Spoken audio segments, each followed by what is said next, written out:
Welcome back here on ESPN Wichita, live from Frisco, Texas, and Big 12 football media days. I am Jackson Schneider, and I'm pleased to be joined now by Sam Gardner of Florida Citrus Sports and the Pop-Tarts Bowl and the Citrus Bowl. You're decked out in Pop-Tarts Bowl gear, so I have to start there.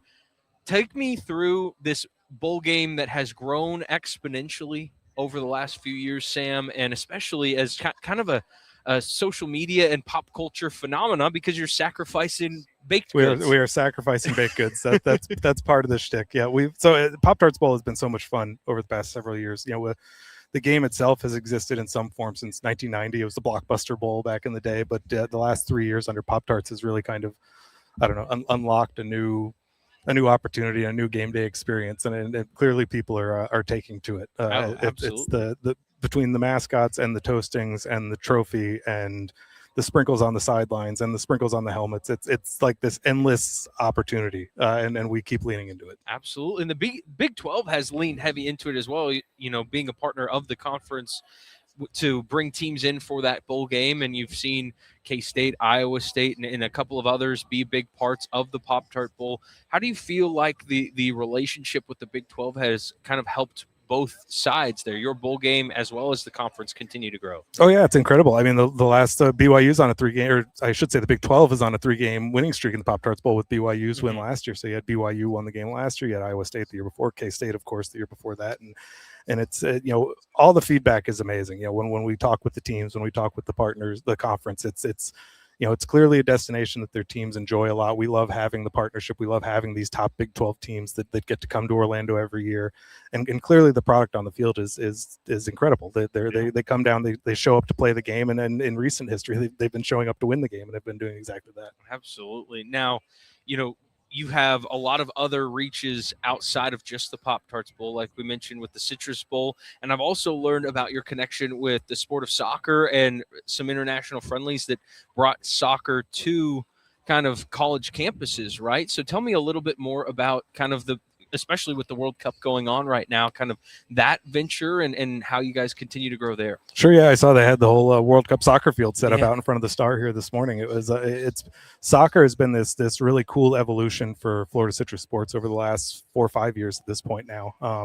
Shortly after COVID, we had invested in an existing tournament called the Florida Cup. That was a club tournament that was going on down in Florida. We've kind of grown that into an annual club soccer, event that we host in both the spring and the summer called FC Series, and we've hosted some of the biggest club teams in the world, from Man City to Barcelona to Juventus to Real Madrid.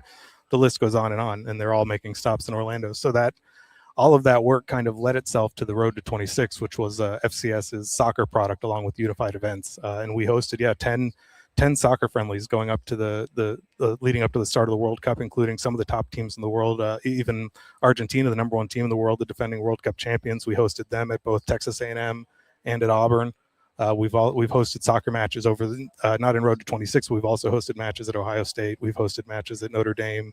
We've hosted matches at several venues around the country, and this art of turning football venues into soccer venues. Yeah. There's something to it. And when you see the crowds that show up for these events, it's this really cool blend of college football fans and soccer fans, and the overlap is really, really cool and unique. There was nothing like it. The one that comes to mind especially is when we had Messi at Auburn a few weeks ago, and they had War Eagle flying around the stadium.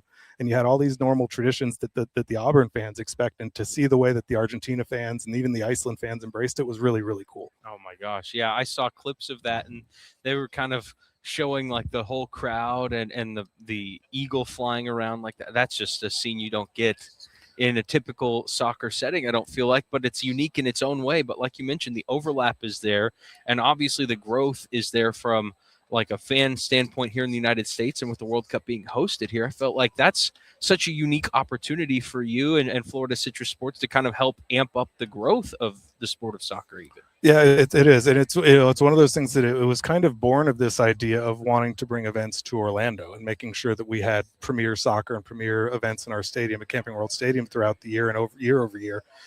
So part of it is making sure that those 10 games include a couple in Orlando. And we were fortunate to be able to host, even amid construction right now at our stadium. We hosted Croatia versus Brazil, and then also Colombia versus Croatia.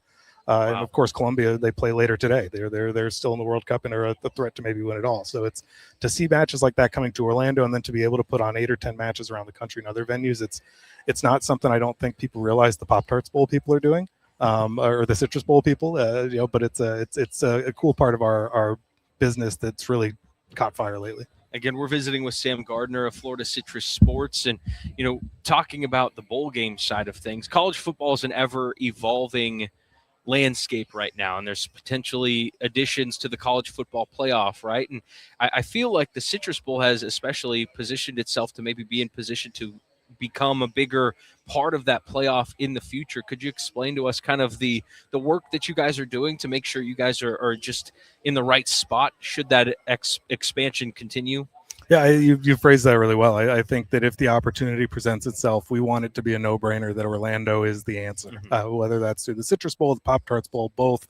What we've seen over years and years and decades even, the Citrus Bowl has been a product it started as the Tangerine Bowl in 1947. We just played our 80th game last year. So we've got 80 years of sports and entertainment event hosting chops. And it's, we've kind of built this experience in Orlando that I think people come to expect and enjoy when teams come and play in either game. The reports they leave with are like, man, what a great opportunity, what a great organization. They run things well, they keep our players entertained, they keep the schedule full.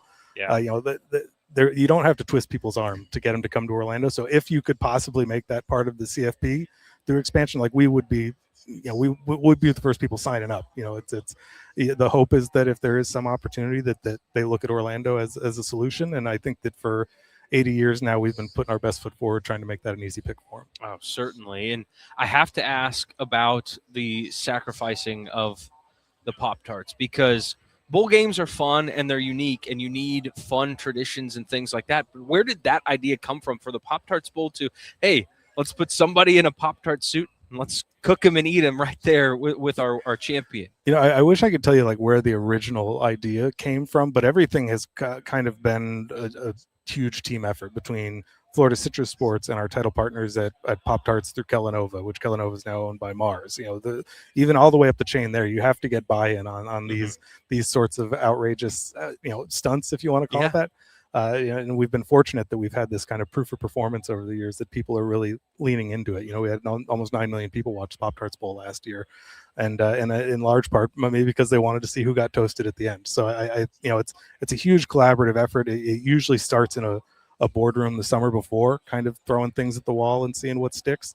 But it's I don't know. It doesn't feel like going to work sometimes when that's the thing that you're trying to dream up. So the thing I kind of liken it to, our radio station is attached to a minor league baseball stadium. We work very closely with the AA affiliate of the Minnesota Twins and the Wichita Wind Surge. And one of the things that they always have to be doing is being innovative and kind of with crazy ideas just to see what sticks. Like you said, is it kind of that just constant brainstorming that you guys do? Because we see the crazy ideas on their whiteboard all the time of different theme nights and things, but just ideas to continue growing and trying new things just to see how big this thing can get. Yeah, and I think that's kind of that entrepreneurial spirit, if you will, is definitely part of how we operate. There are no dumb ideas. There are, I think, if we're not in the business of being shy about the something we think is funny or unique or creative or that could stick for people. It's and it's because it's so collaborative, because we've been doing it for a few years now, we kind of have built this nice system of knowing what works, knowing what to lean into, and it's, I don't know, it's a really fun, it's just a great opportunity. Absolutely. And again, we're visiting with Sam Gardner of Florida Citrus Sports, the Citrus Bowl, the Pop-Tarts Bowl, and we're at Big 12 Football Media Days. Sam, before I let you go, just a couple of quick hitter questions.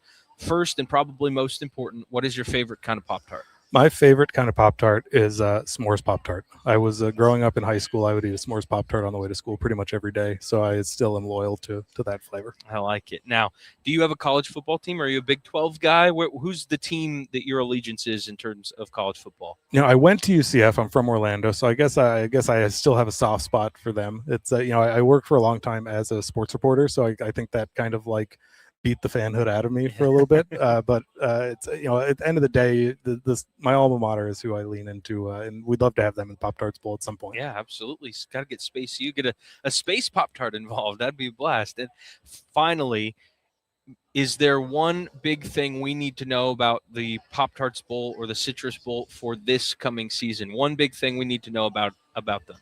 I think that Citrus Bowl is back on a Saturday this year for the first time in several years, which will be great to have that on January 2nd. And then, Pop-Tarts Bowl, I think it's part of the appeal is you don't know what's coming, right? You got to tune in on the 29th of December to find out. But I think that, I'm looking forward to seeing how the story continues to get told. We sacrificed 3 mascots last year, one of which escaped the game, of course, and got sacrificed at the Protein? draft. Yeah, Protein. We caught him in Pittsburgh. We finally sacrificed him in Pittsburgh. But seeing which of the surviving mascots are still involved, which new mascots or flavors could get involved, it's.